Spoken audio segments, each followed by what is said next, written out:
चीन के साथ जारी सीमा विवाद के बीच ड्रैगन पर नकेल कसने के लिए केंद्र सरकार लगातार कड़े फैसले ले रही है।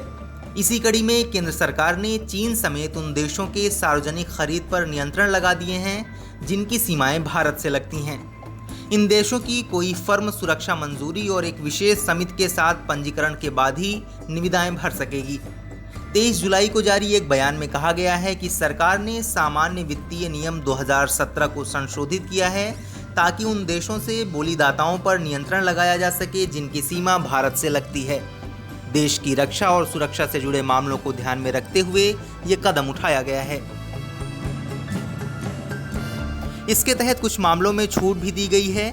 इसमें कोविड-19 वैश्विक महामारी की रोकथाम के लिए 31 दिसंबर तक चिकित्सा सामानों की आपूर्ति के लिए खरीद शामिल है।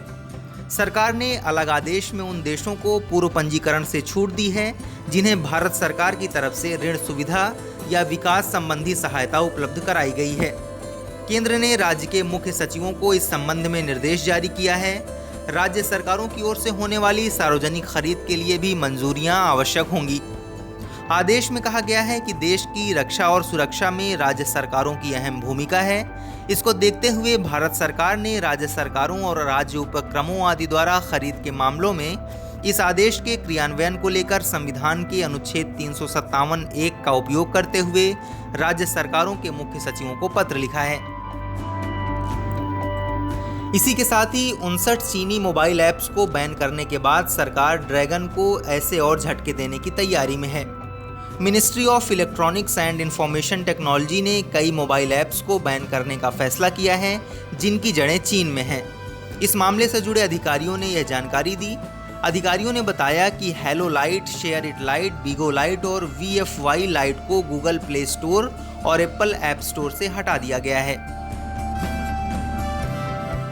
आपको बता दें कि लद्दाख में वास्तविक नियंत्रण रेखा पर चीन अपनी पहली वाली स्थिति में लौटने को बिल्कुल भी तैयार नहीं है। NDTV ने सरकारी सूत्रों के हवाले से लिखा है कि चीन ने मई में वास्तविक नियंत्रण रेखा के पास लद्दाख में घुसपैठ करने वाले सभी क्षेत्रों से सैनिकों को वापस नहीं लिया है। सरकार और सैन्य स्तरों पर कई दौर की बातचीत के दौरान शर्तों पर बनी सहमति के बावजूद चीनी सेना पीछे नहीं हट रही है। हालांकि पूर्वी लद्दाख में टकराव वाले कई स्थानों से दोनों देशों के अपने सैनिकों को पूर्ण रूप से हटाने के लिए दोनों पक्षों के बीच कूटनीतिक और सैन्य बातचीत जारी है। ऐसे में सेनाधिकारी के बकौल भारतीय पक्ष भी समझौता तोड़ने पर मजबूर हो सकता है, क्योंकि लद्दाख के कई इलाकों में चीनी सेना की मौजूदगी भारतीय पक्ष के लिए खतरा साबित हो सकती है। वे मानते हैं कि चीनी सेना की इन हरकतों और समझौतों का पालन न करने की परिस्थिति में भारतीय सेना भी अब सर्दियों में लद्दाख के इन सेक्टरों में डटे रहने और भारतीय सीमा की रक्षा करने की तैयारियां शुरू कर दी हैं।